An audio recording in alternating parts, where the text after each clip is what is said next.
नमस्कार मित्रों, मैं पंकज कुमार आप सभी का अपने YouTube चैनल गौतमी शिक्षा पाठशाला पर स्वागत करता हूं।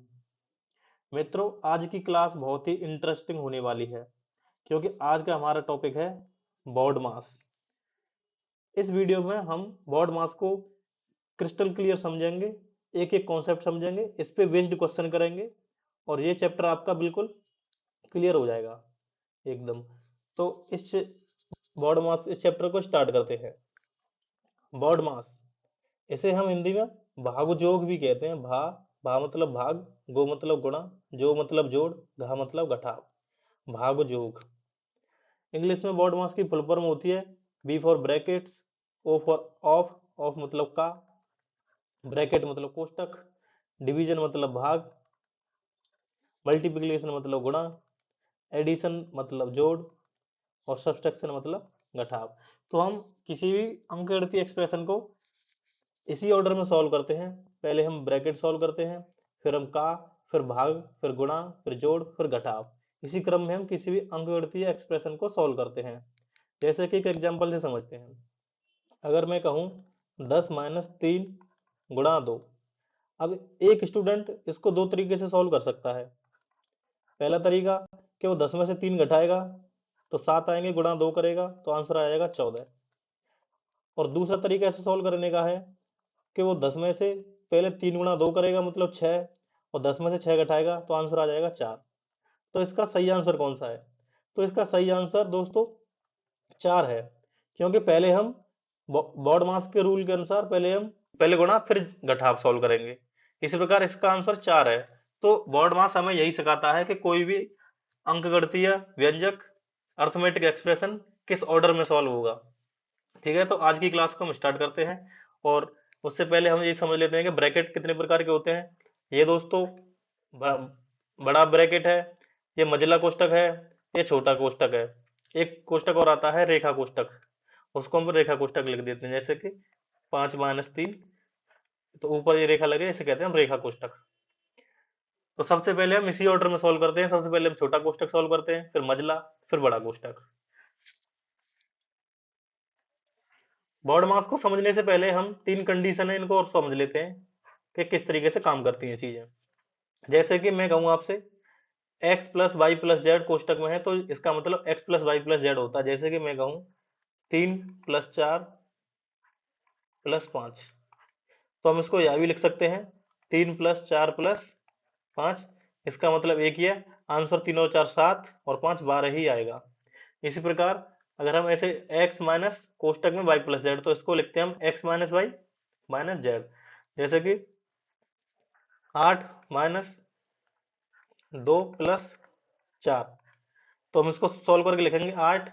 अब माइनस माइनस का गुणा इस दो में भी हो रहा है तो -2 और -4, तो -2 और -4 हो गए -6, ये हो जाएंगे 8 -6 बराबर 2। हम इसको ऐसे भी लिख सकते हैं कि 8 माइनस 2 और 4 कितने हो गए 6, तो 8 माइनस 6 बराबर 2। तो ये और ये एक ही बात है। इसी प्रकार ये है कि x का गुणा अगर y प्लस जेड में हो रहा है तो सॉल्व करके आएगा x y plus y z. जैसे 3 का गुणा 4 प्लस 5 में हो रहा है, तो 3 अगर ये मान लो बुआ है और ये इसके दो भाई हैं, तो बुआ अपने छोटे भाई से भी मिलेगी, बुआ अपने बड़े भाई से भी मिलेगी, क्योंकि अगर एक से ही मिल के जाएगी तो वो भाई नाराज हो जाएगा। इसी प्रकार तो बुआ एक भाई से भी मिलेगी और दूसरे भाई से भी मिलेगी। तो इसको सॉल्व करके आ जाएगा 4 तिया 12 और 3 पंजे 15 और 12 और 15 27। अगर हम इसको दूसरे तरीके से सॉल्व करें तो 3 4 और 5 हो गए 9, तो 3 गुणा 9 बराबर 27। तो हम x का गुणा अगर y प्लस जेड में हो रहा है तो x का y में भी गुणा होगा और x का z में भी गुणा होगा। ठीक है दोस्तों, अब हमने बोर्ड मास का रूल समझ लिया है और बाकी का हम क्वेश्चनों के थ्रू समझ लेंगे। तो हम अपने क्वेश्चन शुरू करते हैं। पहला क्वेश्चन है 14 प्लस छोटा कोष्टक 30 भागे 2। तो बोर्ड मास का रूल इस्तेमाल करते समय पहले हम ब्रैकेट को सॉल्व करेंगे। तो ब्रैकेट में 14 प्लस 30 का भाग 2 में देंगे तो आएगा 15 और 14 और 15 हो जाएगा हमारा 29। तो इसका आंसर हो जाएगा 29। दूसरा क्वेश्चन सोल्व करते हैं। पहले हम ब्रैकेट को सोल्व करेंगे, फिर डिवीजन बोर्ड मास का रूल है ना, उसी हिसाब से हम सोल्व करेंगे। तो पहले हम सोल्व करते हैं 14। ब्रैकेट को सॉल्व कर लेते हैं। ब्रैकेट में अभी सबसे पहले हम, अब ब्रैकेट के अंदर हमें ब्रैकेट खोलना हुआ, तो ब्रैकेट को खोलने के लिए पहले इसको हम सॉल्व करेंगे, इसके अंदर जो लिखा है। तो पहले हम घटाव को नहीं करेंगे, पहले हम गुणा को करेंगे। तो ये हो जाएगा 14 प्लस 8, 2 3 6, 8 माइनस 6। आगे लिखेंगे 14 प्लस, अब इस कोष्टक को खोल देंगे, 8 में से 6 जाएगा तो 2 बचेंगे, और 14 और 2 16, इसका आंसर आ जाएगा। Next question. तो हम बोर्ड मास के नियम को पहले हम बोर्ड मास लिख लेते हैं, उसी हिसाब से हम करेंगे BODMAS. Bracket of division, multiplication, addition, subtraction.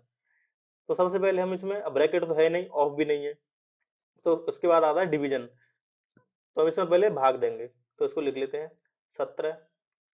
पहले हम पूरे एक्सप्रेशन को उतार लेते हैं, 17 माइनस 24 भागित 6 गुणा 4 प्लस 9। तो इसमें सबसे पहले हम भाग को सॉल्व करेंगे, तो भाग को सॉल्व करेंगे तो होगा हमारा 17, 24 में 6 का भाग देंगे तो 4 आएगा, तो माइनस है तो माइनस के 4, फिर गुणा 4 प्लस 9। फिर अगले स्टेप में हम भाग के बाद गुणा को सॉल्व करेंगे, तो 17 4 चक 16, तो माइनस है तो माइनस 16 प्लस 9। अब हम दोस्तों जोड़ और घटाव में से वैसे हम कोई सा भी पहले सॉल्व कर सकते हैं, कोई सा भी कर लो, कोई दिक्कत नहीं है। तो 17 में से 16 गए तो बचे 1, और 1 और 9, और 1 और 9 हुए 10, तो इसका आंसर आ गया 10। ठीक है दोस्तों। नेक्स्ट क्वेश्चन है 4 प्लस 2 की पावर 4 गुणा 15 भागित 3। इसको हम एज इट इज लिख लेते हैं, 4 प्लस 2 की पावर 4 गुणा छोटा कोष्टक 15 भागित 3। तो सबसे पहले हम इसे सॉल्व करने के लिए कोष्टक खोलेंगे, फिर उसके बाद गुणा, फिर जोड़। तो इसी क्रम में खोलते हैं, 4 प्लस 2 की पावर 4 आपको पता है होती है दोस्तों 16 होती है, 2 का 4 बार गुणा तो 16 आएगा, गुणा। अब हम कोष्टक को खोलेंगे, तो 15 में 3 का भाग देंगे तो आएगा 5। अब हम जोड़ और गुणा में पहले गुणा करेंगे, तो 4 प्लस 16 पंजे 80, और आंसर आ जाएगा इसका 84। नेक्स्ट क्वेश्चन, सिंप्लीफाई 10 प्लस छोटा कोष्टक 5 गुणा 3 प्लस 2 कोष्टक बंद। इसको सोल्व करने के लिए हम इसको पहले लिख लेते हैं, 10 प्लस कोष्टक चालू 5 गुणा 3 प्लस 2 कोष्टक बंद। तो बोर्ड मास के नियम के अनुसार पहले हम इसके कोष्टक को खोलेंगे। कोष्टक को खोलने के लिए पहले हम इसके जो अंदर एक्सप्रेशन लिख रहा है इसको सोल्व करना पड़ेगा। इसमें भी गुणा और जोड़ में से पहले हम गुणा करेंगे, तो 5 तिया 15, तो ये हो जाएगा 15 प्लस 2। अगले स्टेप में हम 10 प्लस 15 और 2 कोष्टक खोल देंगे, 15 और 2 17, तो प्लस 17 लिख देंगे, और 10 और 17 27 होता है, तो इसका आंसर 27 आ जाएगा। नेक्स्ट क्वेश्चन, सॉल्व 8 प्लस 9 भागित 9 प्लस 5 गुणा 2 माइनस 6। बोर्ड मास के नियम का बोर्ड मास के नियम के अनुसार हम इसको सॉल्व करेंगे। तो बोर्ड मास के नियम कहता है कि सबसे पहले हम भाग को सॉल्व करेंगे, तो 8 प्लस, पहले हम इसे उतार लेते हैं, लिख लेते हैं ऐसे ही कैसा, प्लस 5 गुणा 2 माइनस 6। तो इसमें पहले हम भाग को सॉल्व करेंगे, तो 9 भाग, 9 में 9 का भाग लग रहा है, एक बार जाएगा, तो 8 प्लस 9 में 9 का भाग देंगे, एक बार जाएगा, 8 प्लस 1 प्लस 5 गुणा 2 माइनस 6। तो 8, और फिर इसमें 8 और 1 और प्लस और जोड़ प्लस घटाव और गुणा में पहले हम गुणा करेंगे, तो ये हो जाएगा 8 प्लस 1 प्लस 5 दूनी 10 माइनस 6। अब इसको हम सॉल्व कर लेंगे, 8 और 1 9, और 9 और 10 19, 19 माइनस 6, 19 में से 6 जाएंगे तो 13 आंसर आएगा।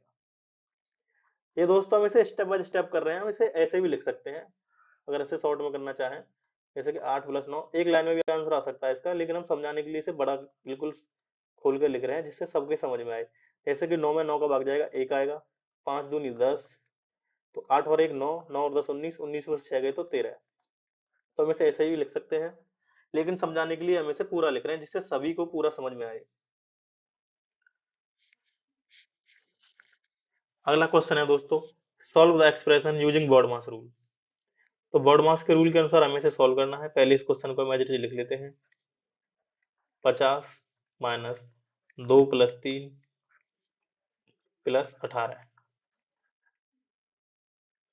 दोस्तों ये मझला कोष्टक है, ये छोटा कोष्टक है, तो हम पहले छोटे कोष्टक को सॉल्व करते हैं। तो 50 माइनस 2 + 3 5 हो जाएंगे, प्लस 18। तो इसको सॉल्व करेंगे तो 50 में से 5 जाएंगे तो 45 प्लस 18। तो 45 और 18 हो जाएंगे, 45 और 5 50, और 50 और 13 63। तो इसका आंसर आ जाएगा 63। हम इसे वन लाइनर भी सॉल्व कर सकते हैं एक लाइन में। जैसे कि 2 और 3 कितने हो गए, 5 5 50 में से 5 गए तो 45, और 45 और 18 कितने हो गए, 63। तो इसका 63 आंसर भी आएगा, लेकिन कॉन्सेप्ट पूरा समझ में आया इसलिए हम इसे पूरा सॉल्व कर रहे हैं। अगला क्वेश्चन सॉल्व करेंगे दोस्तों। 1/2 इसे हम लिख लेते हैं, 1/2 का गुणा हो रहा है,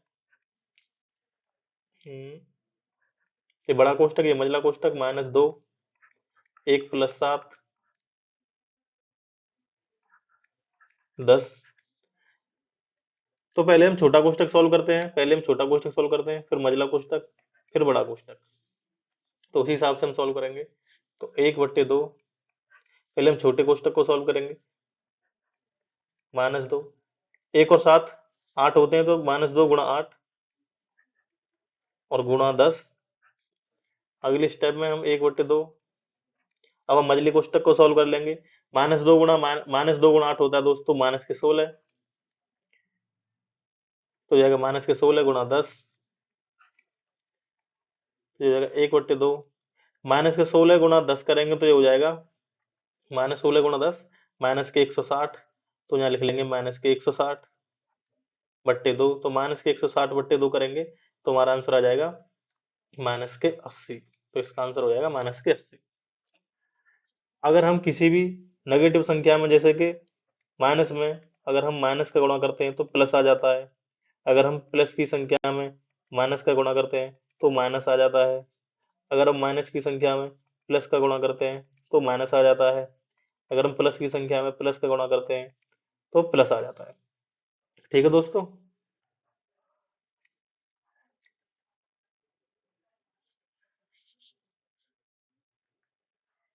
नेक्स्ट क्वेश्चन है, सिंप्लीफाई द एक्सप्रेशन 1/7 ऑफ 49 + 125 भागित 5 -11।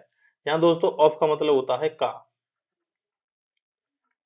मतलब कि 49 का 1/7, इसको हम पढ़ते हैं 49 का 1/7। तो हम इसको अगर हिंदी में लिखना चाहें तो इसे हम ऐसे लिखेंगे, 49 का 1/7 प्लस 125 भागित 25 -11। इसको सोल्व करने के लिए दोस्तों हम बॉड मास के नियम का प्रयोग करेंगे। तो बॉड मास कहता है पहले ब्रैकेट, फिर ऑफ, ऑफ मतलब का, फिर डिवीजन, फिर मल्टीप्लिकेशन, फिर एडिशन प्लस सब्सट्रैक्शन। तो बॉड मास, तो इसमें ब्रैकेट तो है नहीं, तो सबसे पहले हम का को सोल्व करेंगे। तो 49 का 1/7, तो 49 का 1/7, का मतलब दोस्तों गुणा होता है बेसिकली। का मतलब होता है गुणा। जैसे 49 का 1/7, तो इसका आंसर आ जाएगा 7 से 49 काट देंगे 7 बार। तो 49 का 1/7 इसको सोल्व करेंगे तो ये आ जाएगा 7, प्लस इसे हम लिख लेते हैं 125 भागित 25 -11। तो अब हम भाग को सॉल्व करेंगे पहले। तो 7 प्लस 125 में 25 का भाग देंगे तो 25 पंजे 125, 5 बार जाएगा, -11। तो 7 और 5 हो जाते हैं 12, -11। तो 12 में से 11 जाएंगे तो 1 हमारा आंसर आ जाएगा। ठीक है दोस्तों। हमारा नेक्स्ट क्वेश्चन है 1800 भागित बड़ा कोष्टक 10 मझला कोष्टक छोटा कोष्टक 12 - 6 + 24 - 12 और कोष्टक बंद। इसको सोल्व करेंगे दोस्तों। 1800 भागित 10 12 - 6 + 24 - 12। तो पहले हम इसे उसी हिसाब से सोल्व करेंगे। ब्रैकेट के नियम के अनुसार पहले छोटा कोष्टक सोल्व करेंगे, फिर मझला कोष्टक और फिर बड़ा कोष्टक। तो 1800 भागित, पहले हम छोटा कोष्टक सोल्व करेंगे, इसको ऐसे ही लिख लेते हैं 10। 12 में से 6 जाएंगे तो 6 बचेंगे, प्लस 24 में से 12 जाएंगे तो 12 बचेंगे। अब हो जाएगा 1800 भागित, अब इस मझला कोष्टक को सोल्व करेंगे पहले, 6 और 12 हो जाते हैं 18, तो 10 गुणा 18। अब इसको सोल्व कर लेंगे 18 1800 अब बड़े कोष्टक को सॉल्व करेंगे, 10 गुणा 18 180 हो जाते हैं। तो हमारा फाइनली 1800 बट्टे 180 मतलब कि 10 आंसर आ जाएगा हमारा। तो हमारा नेक्स्ट क्वेश्चन है सिंप्लीफाई द एक्सप्रेशन। बड़ा कोष्टक 25 माइनस 3, छोटा कोष्टक 6 प्लस 1, बड़ा कोष्टक बंद भागित 4 प्लस 8। इसको हम लिख लेते हैं 25 माइनस 3, 6 प्लस 1 भागित 4 प्लस 8। तो पहले हम ब्रैकेट मतलब कोष्टक को सॉल्व करेंगे, कोष्टक में भी पहले हम छोटा कोष्टक सॉल्व करेंगे, तो हो जाएगा 25 माइनस 3 गुणा 6 प्लस 1 हो जाता है 7, तो ये हो जाएगा 3 गुणा 7 कोष्टक बंद भागित 4 प्लस 8। अब इसको सॉल्व करेंगे, इसमें भी पहले हम घटाव और गुणा में पहले गुणा सॉल्व करेंगे, तो हम इसको लिख लेंगे 25 माइनस 7 या 21 बट्टे 4 प्लस 8। अब हम बड़े कोष्टक को सॉल्व कर लेंगे, तो 25 में से 21 जाएंगे तो 4 बचेंगे, 4 भागित 4 प्लस 8। फिर हम भाग को सॉल्व करेंगे, पहले 4 का भाग 4 में देंगे तो 1 बार जाएगा, तो 1 प्लस 8 और हमारा आंसर आ जाएगा 9। तो हमारा अगला क्वेश्चन है simplify the expression using the BODMAS rule. तो हम इस क्वेश्चन को पहले लिख लेते हैं 18 माइनस 2, 5 प्लस 1 भागित 3 प्लस 9। तो पहले हम कोष्टक सॉल्व करेंगे, कोष्टक में भी पहले हम छोटा कोष्टक सॉल्व करेंगे, तो 18 माइनस 2 गुणा 5 प्लस 1 हो जाता है 6, तो 2 गुणा 6 भागित 3 प्लस 9। अब इस कोष्टक को सॉल्व करने के लिए पहले हमें गुणा सॉल्व करना पड़ेगा, तो 18 माइनस 6 दूनी 12 भागित 3 प्लस 9। तो अब कोष्टक को खोलते हैं, 18 में से 12 जाएंगे तो 6 बचेंगे, 6 भागित 3 प्लस 9। 6 में 3 का भाग देंगे तो 2 आएगा, तो 2 प्लस 9, तो 2 और 9 11 हमारा आंसर आ जाएगा। Simplify the given expression. हम इस एक्सप्रेशन इस व्यंजक को लिख लेते हैं 180 भागित 15 12 माइनस के 6 माइनस के 14 माइनस के 12। तो पहले हम कोष्टक खोलेंगे 180 बट्टे 15, तो 12 में से 6 गए तो 6 माइनस 14 में से 12 गए तो 2,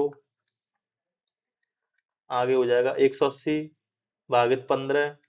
अब इस कोष्टक को खोलेंगे तो 6 में से 2 जाएंगे तो बचेंगे 4, तो 15 गुणा 4। तो पहले हम भाग को करेंगे, तो 180 बट्टे 15 करेंगे तो 12 बार जाता है, तो जा जाएगा, वैसे भाग दे लेते हैं, 15 एकम 15 बचे 3, 15 दूनी 30 गुणा 4 और 12 चौक 48। तो हमारा आंसर आ जाएगा 48। ठीक है दोस्तों, तो आज हमने दोस्तों बॉड मास पूरी तरीके से सीख लिया है, उसके ऊपर हमने क्वेश्चन भी कर लिए हैं, अच्छे तरीके से समझ लिए हैं, एकदम चीजें क्लियर हो गई होंगी। अगर आपको बॉड मास समझ में आया है और वीडियो अच्छी लगी है, कुछ सीखने को मिला है, तो इस वीडियो को लाइक करें, शेयर करें और चैनल को सब्सक्राइब कर लें। अगर चैनल सब्सक्राइब नहीं किया है तो और बेल आइकन को प्रेस कर दें। Thank you.